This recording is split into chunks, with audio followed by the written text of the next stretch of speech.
नीम करोली बाबा वो कौन थे जिन्होंने ट्रेन को सिर्फ अपनी इच्छा से रोक दिया? स्टीव जॉब्स और मार्क जकरबर्ग जैसे टेक जायंट्स उनके आश्रम क्यों जाते हैं? और क्या सच में एक संत 1915 माइक्रोग्राम्स एलएसडी खाकर भी बिल्कुल नॉर्मल रह सकता है? आज हम जानेंगे उस रहस्यमयी संत की कहानी जो 1973 में गुजर गए, पर उनके मिरेकल्स आज भी होते हैं।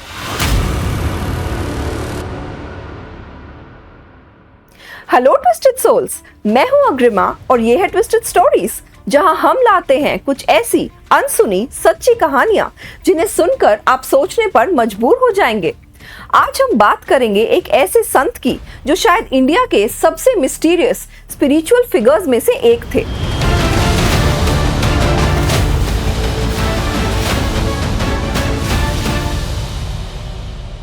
नीम करोली बाबा, जिन्हें लोग प्यार से महाराज जी कहते थे, उनका असली नाम था लक्ष्मण नारायण शर्मा।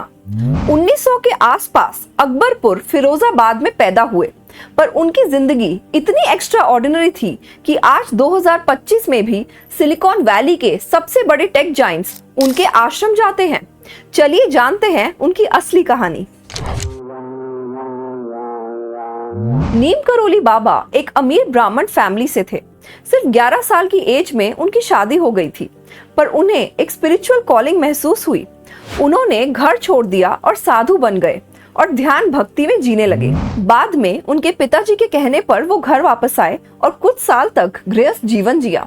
उनके 2 बेटे और 1 बेटी भी हुई, लेकिन 1958 में लगभग 58 साल की उम्र में उन्होंने अपनी फैमिली लाइफ हमेशा के लिए छोड़ दी और पूरी तरह स्पिरिचुअल सेवा में लग गए। पर अब सुनिए वो इंसिडेंट जिसने उनकी जिंदगी को ही डिफाइन कर दिया। जब वो अपने लेट 20s या अर्ली 30s में थे, एक दिन ट्रेन से ट्रैवल कर रहे थे, फर्स्ट क्लास कंपार्टमेंट में बिना टिकट के। टिकट कलेक्टर ने जैसे ही ये देखा, वो गुस्से से भर गया।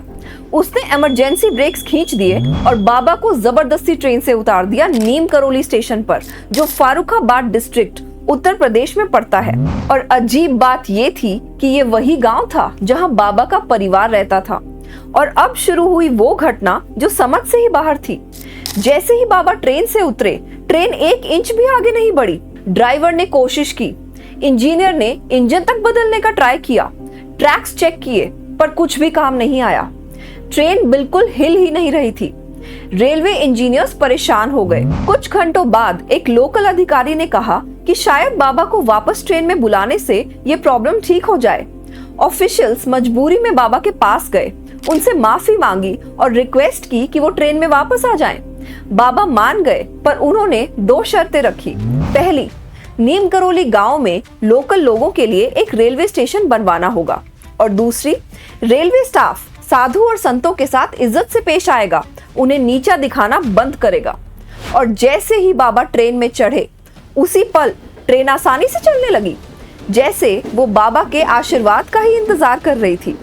रेलवे अथॉरिटीज ने उनकी दोनों शर्तें मानी। नीम करोली में सचमुच एक रेलवे स्टेशन बन गया, और उस दिन से ही बाबा का नाम हमेशा के लिए पड़ गया नीम करोली बाबा। उन्होंने उस गांव में काफी समय बिताया और अपना पहला आश्रम भी वहीं बनाया। अब सुनिए एक और अनोखा इंसिडेंट जो रामदास की 1971 की famous spiritual book miracle of love में डॉक्यूमेंटेड है। फतेहगढ़ में एक बुजुर्ग कपल रहता था जो बाबा के बहुत ही डिवोटेड फॉलोअर्स थे। एक दिन बाबा अचानक उनके घर आ गए और कह दिया कि वो रात को वहीं रुकेंगे। बेचारे कपल को टेंशन हो गई। उनके पास ज्यादा कुछ था ही नहीं। उन्होंने जल्दी से एक सिंपल सा खाना बनाया और बाबा के लिए एक कोट और एक बेसिक कंबल का इंतजाम किया। रात को कुछ अजीब सा हुआ। कपल ने बाबा को कराहते हुए सुना, जैसे उन्हें बहुत दर्द हो रहा हो। वो कंबल के नीचे से इस तरह हिल रहे थे जैसे कोई अजीब सा संघर्ष चल रहा हो। सुबह बाबा ने वो कंबल उनको दिया और साफ साफ कहा कि इस कंबल को गंगा में बहा देना, पर इसे खोलना मत, देखना मत। उन्होंने वार्न किया कि अगर खोला तो मुसीबत होगी। कपल ने बाबा की बात मानी और उस कंबल को गंगा में बहा दिया। इंटरेस्टिंग बात ये थी कि जब वो कंबल को नदी तक ले जा रहे थे तो उन्हें महसूस हुआ कि कंबल पहले से बहुत ज्यादा भारी हो गया है, जैसे उसमें कोई धातु जैसी चीज हो।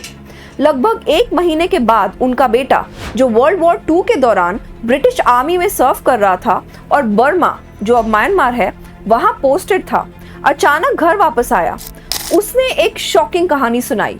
एक खौफनाक लड़ाई में उसकी पूरी कंपनी दुश्मनों की हेवी फायरिंग में मर गई, लेकिन वो खुद बिल्कुल ठीक ठाक बच गया।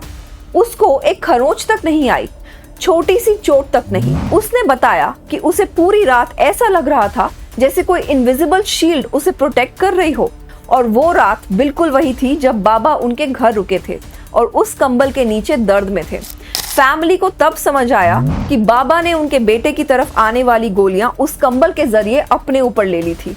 कंबल का अजीब वेट और बाबा की रात भर की तकलीफ, ये सब डिवाइन प्रोटेक्शन ही था। आज भी कैंची धाम आश्रम में डिवोटीज बाबा को कंबल चढ़ाते हैं ताकि वो अपनी जिंदगी की सब मुश्किलों से उनकी रक्षा करें। 1961 में बाबा कैंची आए, जो नैनीताल से 38 किलोमीटर दूर उत्तराखंड के कुमाऊं हिल्स में है। ये एक शांत पहाड़ी जगह है जहां पहले 2 संत, साधु प्रेमी बाबा और सोमबरी महाराज, अपने पवित्र यज्ञ कर चुके थे। बाबा को ये जगह बहुत पसंद आई। अपने क्लोज डिवोटी पूर्णानंद के साथ उन्होंने 1962 में आश्रम की शुरुआत की और जून 1964 में इसका उद्घाटन हुआ। कैंची नाम कहां से आया? पहाड़ी रास्ते पर 2 तीखे मोड़ हैं जो बिल्कुल सिजर्स यानी कि कैंची की तरह दिखते हैं। बाबा ने वहीं एक हनुमान मंदिर बनाया। आश्रम एक कुदरती गुफा के आसपास बनाया जहां बाबा ध्यान लगाते थे। 15 जून 1976 को बाबा की मूर्ति कैंची धाम में ऑफिशियली स्थापित करके मूर्ति की प्राण प्रतिष्ठा की गई। ये दिन अब हर साल प्रतिष्ठा दिवस के रूप में मनाया जाता है, जहां हजारों लाखों डिवोटीज इकट्ठा होते हैं और भंडारा करते हैं। बाबा ने अपने जीवन काल में 15 से ज्यादा मंदिर बनवाए। उनकी मृत्यु तक उनके नाम पर इंडिया और बाहर मिलाकर 100 से ज्यादा मंदिर और आश्रम बन चुके थे, जिसमें से एक टाओस न्यू मैक्सिको यूएसए में भी है। पर ये तो सिर्फ शुरुआत थी। अगले पार्ट में हम जानेंगे वो सच जिसका साइंस के पास भी कोई जवाब नहीं था। 900 माइक्रोग्राम्स LSD लेने के बाद भी नीम करोली बाबा पर कोई असर नहीं हुआ, ना कोई हैलुसिनेशन, ना कोई रिएक्शन। ये कैसे मुमकिन था? इसका जवाब पार्ट 2 में।